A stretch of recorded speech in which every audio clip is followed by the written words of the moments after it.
కంచి కామకోటిపీఠం వారి శ్రీ చంద్రశేఖరేంద్ర సరస్వతి విశ్వ మహావిద్యాలయం inter marks ఆధారంగా స్కాలర్షిప్తో కూడిన అడ్మిషన్లు.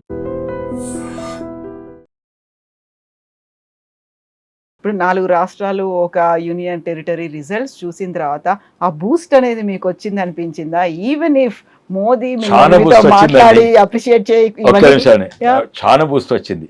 ఉదాహరణగా ఇక్కడనే ఉన్నాం, నేను ఆఫీస్లో.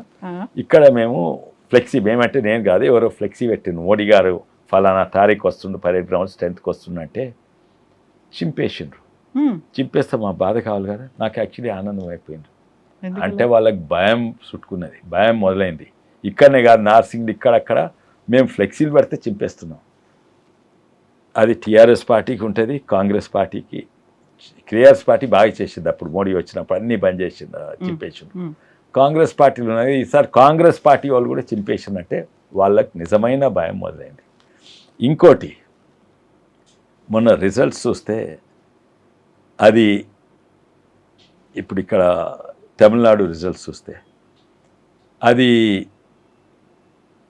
యాంటీ ఇన్కంబెన్సీ గెలిచిందా లేకుంటే విజయ్ గెలిచిందా? కొత్తదనం కావాలనుకున్నా, కొత్తది కావాలని. విజయ్ హీరో, సినిమాల హీరో, ఓ మంచి ఆల్టర్నేటివ్ అయింది. అయితే ఓట్లు ఎక్కువ వచ్చింది. ఎంతోమంది ఇంకా పెద్ద సినిమా యాక్టర్లు, రజనీకాంత్ గారు, ఎంతోమంది, కమల్ హాసన్, ఎంతోమంది వచ్చిండ్రు, వాళ్ళు ఫెయిల్ అయినరు. ఎందుకు? అప్పుడు యాంటీ ఇన్కంబెన్సీ లేకుండా ఇప్పుడు దాన్ని కలిసి వచ్చినాయి. ఇది కానీ బీజేపీకి మాత్రం ఒక్క ఓటు తక్కువ రాలేదు, సీట్లు తక్కువ వచ్చిండొచ్చు, కానీ బీజేపీ ఓటింగ్ పర్సంటేజ్ కొంచెం 1% ఎక్కువనే వచ్చింది. కేరళలో కూడా ఎక్కువ వచ్చింది. కేరళలో ఇప్పటిదాకా వెళ్ళలేదు అసెంబ్లీకి బీజేపీ, ఈసారి 3 ఎమ్మెల్యేలు వెళ్తున్నారు. అవును. అండ్ ఓటింగ్ పర్సంటేజ్ పెరిగింది. మేము ఎక్కడనైతున్నామో అక్కడ ప్రో ఇన్కంబెన్సీ ఉన్నది, vote share and seat share పెరిగింది. మేము ఎక్కడనైతే లేమో అక్కడ యాంటీ ఇన్కంబెన్సీ పెరిగింది, మా vote share, seat share except తమిళనాడులో అంతటా పెరిగింది. సో అబ్కి బార్ బీజేపీ సర్కార్ అంటారా తెలంగాణలో? 100% అది. బికాజ్ ఎందుకంటే మోడీ గారు కూడా, నువ్వు పార్టీ కొరకు కాగా సమాజం కొరకు పనిచే, ఆటోమేటిక్గా మీకు ఓటు వస్తాయి. అది మోడీ గారు స్పీచ్ గురించి మాట్లాడుతున్నాం కదా, ఓన్లీ చాలా ఆత్మవిశ్వాసము, కాన్ఫిడెన్స్ ఉన్నోళ్ళే అట్లా మాట్లాడగలుగుతారు. ఇన్సెక్యూరిటీ ఉన్నోళ్ళు రేపు రాజకీయంగా ఓన్లీ పాలిటిక్స్ మాట్లాడతారు. తాను స్పీచ్ వల్లనే నాకు అర్థమైంది, తాను కాన్ఫిడెంట్ ఉన్నారు, ఇక్కడ బీజేపీ వస్తుంది. అయితే గతంలో బీజేపీ ఒక రాష్ట్రం ఒక ఓటు 2 రాష్ట్రాలు అని చెప్పిన తర్వాత కూడా వెరీ ఫస్ట్ టైం ప్రధానమంత్రి అవ్వకముందు మన దగ్గర 2014లో ఇక్కడికి మోదీ వచ్చినప్పుడు కూడా తెలంగాణ రాష్ట్ర విభజన గురించి మాట్లాడారు. ఆ తర్వాత ఇప్పుడు మీరు పార్లమెంట్లో ఉన్నప్పుడు కూడా బీజేపీ ఎంపీ తేజస్వి సూర్య చేసినటువంటి వ్యాఖ్యలు విభజన సమయంలో అదంతా కూడా బీజేపీకి యాంటీగా అవుతుంది. అవన్నీ బూమరాంగ్ అయ్యి ఇక్కడ తెలంగాణలో ఉన్నటువంటి బీజేపీకి చుట్టుకుంటున్నాయి. అసలు అక్కడ ఉన్నటువంటి 8 మంది ఎంపీల్లో 2 కేంద్ర మంత్రులు ఉన్నారు, వాళ్ళేం స్పందించలేదు, అసలు ఏం రెస్పాండ్ అవ్వలేదు. బీజేపీకి అసలు బాధ్యత లేదా? ఇంకొక బీజేపీ ఎంపీ తెలంగాణ గురించి మాట్లాడుతుంటే అని ఇక్కడ కాంగ్రెస్ అండ్ బీఆర్ఎస్ అదే మాటలు అంది. వెరీ గుడ్ అండి, చాలా మంచి ప్రశ్న. అన్ని పార్టీల కొన్ని లోపాలు ఉంటాయి. మా పార్టీల అన్నిట్ల పెద్ద లోపం, చాలా పెద్ద లోపం, ఈ వేరే 2 పార్టీలు లేదు, మా బీజేపీ పార్టీలు ఉన్న లోపం. అదేంటంటే మాకు మీడియా, సోషల్ మీడియా, ఆ పార్టీలు అంత బలంగా మా దగ్గర లేవు. నిజాయితీ చెప్తే మేము నమ్ముతలేరు ప్రజలు, వాళ్ళు అబద్ధాలు చెప్తే నమ్ముతున్నారు. 2-3 చెప్తాను. ఒకటేమో మీరు అన్నది, బీజేపీ ఏమీ ఇస్తలేరు, మోడీ సెంటర్ అన్ని నార్త్కే పోతున్నాయి, తర్వాత ప్రజలు నమ్ముతున్నారు. కొంచెం మా బీజేపీ వాళ్ళు కూడా నమ్ముతున్నారు. అంటే మా ప్రొపగండా, మా మీడియా ప్రెజెన్స్, మా సోషల్ మీడియా ప్రెజెన్స్ హారబుల్ ఉన్నది. అంటే ఎన్నో కారణాల వల్ల. ఒకటేమో మేము సోషల్ మీడియాలో వాళ్ళు 20 కోట్లు 30 కోట్లు స్పెండ్ చేస్తే మేము 20 లక్షలు కూడా స్పెండ్ చేయము సోషల్ మీడియాలో. ఇప్పుడే నేను అక్కడి నుంచి వచ్చాను. కాకుంటే బీజేపీ మోదీకి విపరీతమైనటువంటి సోషల్ మీడియా వింగ్ ఉంది. ఎగ్జాక్ట్లీ. అందుకే నార్త్ ఇండియా పోతే నేను మాట్లాడేది బీజేపీ తెలంగాణ గురించి, నేను బీజేపీ గురించి చేద్దంతా సెంటర్ నుంచి. జస్ట్ ఉదాహరణకి ఇవాళనే పొద్దుగాల మీటింగ్ నుంచి వస్తున్నా, పొంగులేటి శ్రీనివాస్ రెడ్డి గారు పెట్టిండ్రు ఏది ఇంద్రమ్మ ఇల్లు గురించి. నేను ప్రశ్న అడిగిన, గ్రామీణ ప్రాంతం నేను తీస్తుండ్రు అంటే 1,20,000, 1,20,000 కేంద్రం ఎంత ఇస్తుందంటే వారి సెక్రటరీ, జాయింట్ సెక్రటరీ అనుకుంటే చెప్పిండ్రు హౌసింగ్ డిపార్ట్మెంట్ తెలంగాణ కాంగ్రెస్ ప్రభుత్వం 72,000. అయితే నేను ఇంకో 2 విషయాలు చెప్పిన. సరే అంటే తక్కినాయి అంటే 72 అంటే దాదాపు 40,000 రాష్ట్రం ఇస్తున్నట్టు. పొంగులేటి శ్రీనివాసరెడ్డి గారు అది చెప్పిన, అది కూడా చెప్తాను నేను. తర్వాత నేను అడిగిన 70 తక్కినాయి ఇస్తున్నా అంటే అవును. నేను కాదు, IHHL అంటే ఇండివిజువల్ హౌస్ హోల్డ్ లాట్రిన్స్కు 12,000 అవి కూడా కేంద్రం నుంచి వచ్చేటి. అంటే 72,000 ప్లస్ 12,000 అంటే 84,000 ప్లస్ MNREG స్కీమ్ కింద లేబర్ కాంపొనెంట్, మెటీరియల్ కాంపొనెంట్ ఆ 1,20,000 దాదాపు లక్ష రూపాయలు కేంద్రం నుంచి వచ్చింది. పేరేంది? ప్రధాన్ మంత్రి ఆవాస్ యోజన అంటే ఇక్కడ ఇందిరమ్మ ఇల్లు. కానీ మా వాళ్ళు చెప్పుకుంటున్నారా, మనం చెప్పిన మీరు ఎంతో ఇంతే ఇస్తున్నా అంత రాష్ట్రం ఇస్తుంది. ప్రతి ఒక్కటి మీకు తెలుసు, బియ్యం ఇచ్చేది కేంద్రం, బట్ అది ఇచ్చి పెట్టండి, ఎవరికి తెలియదు. కేంద్రం నుంచి ఇంత వస్తుంది కదా. హయ్యెస్ట్ అగ్రికల్చర్ సెక్టర్కి వచ్చేది మన రాష్ట్రంకు more than UP and Gujarat. ప్రధానమంత్రి ఓన్ రాష్ట్రం కొనుగోలు చేస్తారు కదా నూనెల, ఎడిబుల్ ఆయిల్. నేను ఇప్పుడే చెప్తున్నాను, కుస్మాలు కొనుగోలు చేస్తే అది ఇంపోర్టెడ్ ఐటమ్. నేను ఇక్కడ నుంచి కొనుగోలు చేస్తే అది దేశానికి లాభం. పండించోడు ఇన్ని పైసలు చేసుకుంటాడు, కానీ దేశానికి లాభం అవుతాడు. ఎందుకంటే అది కొరత ఉన్నది, ఇక్కడ షార్టేజ్ ఉంది. వరి మనం తినేది యావరేజ్గా తెలంగాణ ఇట్స్ ఎక్కువ జొన్నలు, గోధుమలు తక్కువ, స్టేబుల్ ఫుడ్ ఎక్కువ. ఈడ 72 కేజీలు ఏడాది తింటారు. మన జనాభా 4 కోట్లు ఇంటూ 72 కిలోలు అంటే దాదాపు 29 టన్స్, 29 టన్నుల రైస్. అది వడ్లకు కన్వర్ట్ చేస్తే అది దాదాపు 40 లక్షల టన్నులు వడ్లయితాయి. మనం పండించేది ఎంత? కాళేశ్వరం కూలిపోయినా కూడా ఇప్పుడు మనం పోయిన ఏడాది ఉత్తమ్ కుమార్ రెడ్డి గారు స్టేట్మెంట్ ఇచ్చినాం, మనం 2,80,00,000 అంటే మనము 7 ఇంతలు ఎక్కువ పండిస్తున్నాం. అయినా కూడా ప్రధానమంత్రికి మోడీ కొట్టున్నాడు. ఎందుకు? మోడీ గారి కోసమా, లేకుంటే ఇక్కడ తీసుకొని ఉత్తరప్రదేశ్ వాళ్ళకి తినిపిస్తాడా, గుజరాత్ వాళ్ళకి తినిపిస్తాడా? అక్కడ కూడా ఎక్కువ పండిస్తుండ్రు, దేశానికి అవసరం లేదు. అయినా కూడా ఎందుకు కొంటున్నారు? 30,000 కోట్ల కంటే ఎక్కువ ఇచ్చి కొంటున్నారు. అది అన్నిట్లో హయ్యెస్ట్ అన్ని రాష్ట్రాల కంటే. అది లెక్కలు చెప్పారు రేవంత్ రెడ్డి గారు. బీజేపీ అయినా చెప్పుకోగలుగుతోందంటారా? అదే అంటున్నా. సోషల్ మీడియాలో చెప్తా. మేము ప్రతి ఏడాది ఇదే దాదాపు 40 లక్షలు 45 లక్షల రైతు కుటుంబాలకు ఈ 33,000 కోట్లు ఇస్తున్నాం ఓన్లీ కొనుగోలు కొరకు. మా అవసరం లేని కూడా కొంటున్నాం, ఆదుకుంటేందుకు. అదే 70-80 వేలు అవుతున్నది ఏడాదికి. ప్లస్ ఆ వరి ఎట్లా వండుతున్నది? నీళ్ళ వల్ల కాదు. మోడీ ఇచ్చిన, మొన్న స్పీచ్లో కూడా చెప్పిండు, బయట 3,000 రూపాయలు ఒక బ్యాగ్ అయితే మనం 300 రూపాయలకి ఇస్తున్నాం. దాంట్లో 90% తక్కువకి ఇస్తున్నాం. అన్నిట్లో ఎవరికి ఇస్తున్నారయ్యా అంటే మా గుజరాతీ రైతులకు కాదు, మా ఉత్తరప్రదేశ్ రైతులకు కాదు. Highest per capita consumption Telangana రైతులకు ఇస్తున్నారు. యూరియా ఇస్తేనే ఇది వండుతున్నది. అటు యూరియా ఇస్తుండు, ఇటు కొనుగోలు చేస్తుండు.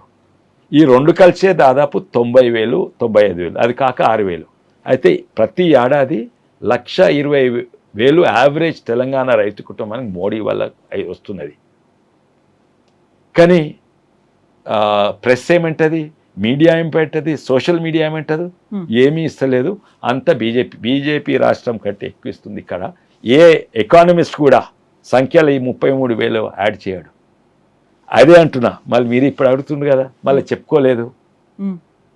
అది మీ డ్రాబ్యాక్, మీ బలహీనత. ఎగ్జాక్ట్లీ. ఆ లోపము ప్రెస్ది కాదు, ప్రతిపక్షాన్ని కాదు. ఈ లోపం మాది, ఈ లోపం మా పార్టీలో ఉంది. అది సరిదిద్దుకోవాలని మేము దాన్ని సరిపోతుందంటారా ఈ టైం? ఇప్పుడు ఆల్మోస్ట్ 2 years, 2.5 years, 3 months అండి. మీరు మీ అటువంటి వాళ్ళు, మీడియా వాళ్ళు మాకు సహకరించి వాస్తవాలు చెప్పండి. ఓన్లీ హాఫ్ ట్రూత్ చెప్తే ప్రజలు అబద్ధాలు నమ్ముతారు. నిజాయితీ మొత్తం చెప్పండి ఎంత ఇస్తుండ్రు. ఇంకోటి ఇక్కడ నుంచి 100 రూపాయలు పోతుంది, అక్కడి నుంచి వచ్చేది 20 రూపాయలే.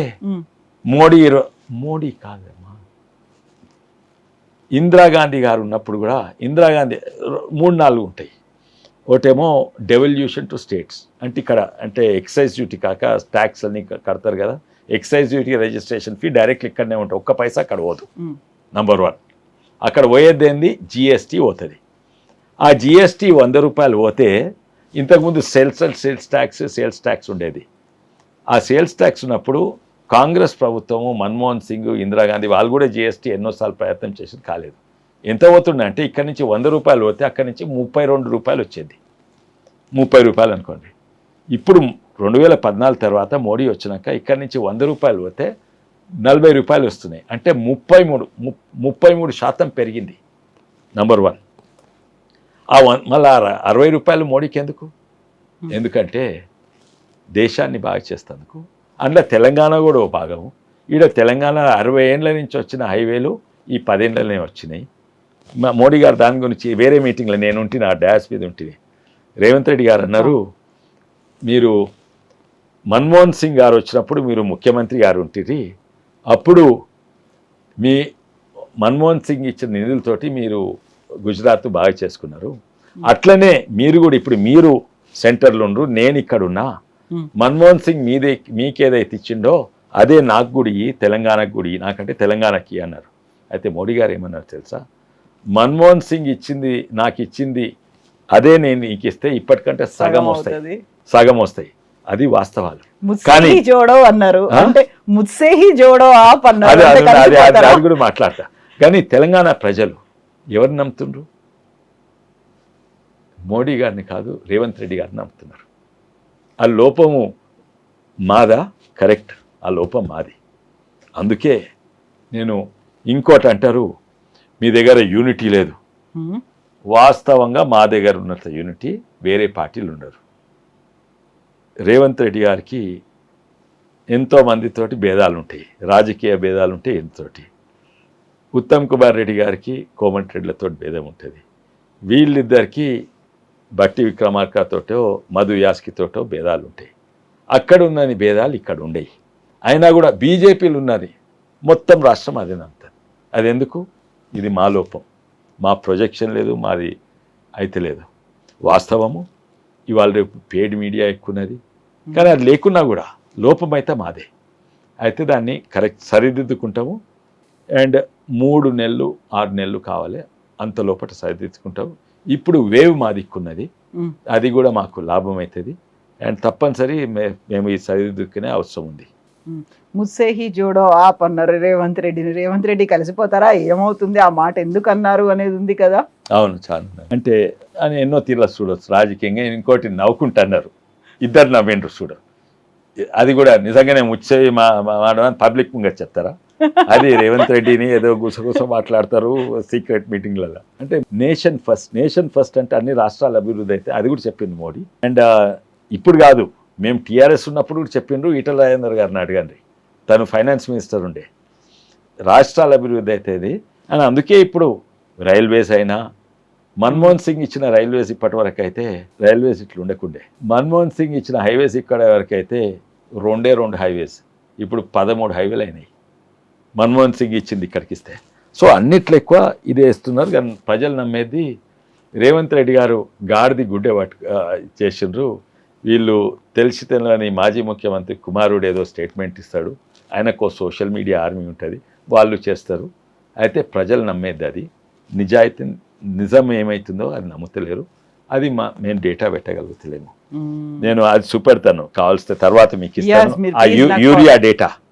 యూపీ కంటే యూరియా ఇక్కడికి యూపీకి ఎంత ఇస్తారో అంతకంటే ఒక కుటుంబానికి ఆడ యూపీ 7 ఇంతలు పెద్ద రాష్ట్రం. అంటే 7 ఇంతలు ఎక్కువ ఇవ్వాలి కదా మా దానికంటే. యూపీ రైతుకి ఎంత ఇస్తున్నా మనకు దాదాపు 2.5 ఇంతలు 250% ఎక్కువ ఇస్తుంది. ఏదో 10-20% కాదు.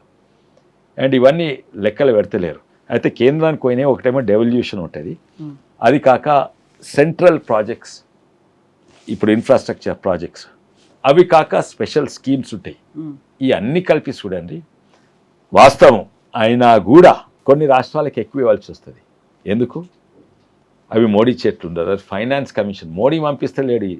ఫైనాన్స్ కమిషన్ చెప్పినట్టు పంపించాలి. మీరు మోడీ ఉండొచ్చు, ఇందిరాగాంధీ ఉండొచ్చు, ఎంత పవర్ఫుల్ ఉండొచ్చు, అందరికంటే పవర్ఫుల్ దీంట్లో ఫైనాన్స్ కమిషన్ దాని ప్రకారంగా. కానీ ఇంకోటి అంటారు, ఫైనాన్స్ కమిషన్ కింద సెస్ రాదు. సెస్ అంతా మీరు ఎత్తుకపోతుండ్రు. అరే ఎడ్యుకేషన్ సెస్ ఉంటుంది, ఇదే ఆ సెస్ మేము ఎక్కడ పెడుతున్నాము, మళ్ళీ మీకే పంపిస్తలేమో అది. ఆ సెస్ కూడా ఇక్కడికే వస్తున్నది.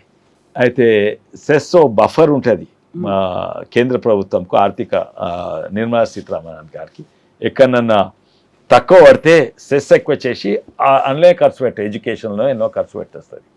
అంటే ఇక్కడ ఎడ్యుకేషన్కి ఇస్తారు కదా, అన్ని రాష్ట్రాలకి ఇచ్చినట్టు ఇక్కడ కూడా ఇస్తున్నారు. సో ఇప్పుడు 3 నెలల్లో తెలంగాణ బీజేపీ కంప్లీట్ గా మారబోతోంది. అండ్ ఇప్పటిదాకా ఏదైతే లోపాలు ఉన్నాయో అవన్నీ అధిగమించి నెక్స్ట్ ఒకటే లోపం ఉందండి, ఇది ఒకటే లోపం, ఒకటే వేరే లోపాలు దాన్ని లేవు. అధిగమించబోతున్నారు. వేరే లోపాలు అంటే కొంచెం ఉండొచ్చు వీక్నెసెస్, కానీ వేరే పార్టీ తీరు మా దగ్గర లేవు. సిద్ధాంతపరంగా అయినా ప్రజలకు పోయిందైనా ప్రజలలో మేము పైసలు ఖర్చు పెట్టకున్నా ప్రజలు వస్తున్నారు. మేము పైసలతోటి పార్టీ నడిపించదు, ఓ సిద్ధాంతంతో అది నడుస్తున్నారు. అండ్ మొన్న అయిన ఎలక్షన్స్ అది సుబోత్. వాళ్ళకి యాంటీ ఇన్కంబెన్సీ ఉండే, అంతటా యాంటీ ఇన్కంబెన్సీ. కేరళ ఇక్కడ మాకు ప్రో ఇన్కంబెన్సీ ఉండే, అదే సుబోత్. ఎస్ అండి, thank you so much Vishweshwara Reddy garu. Thank you.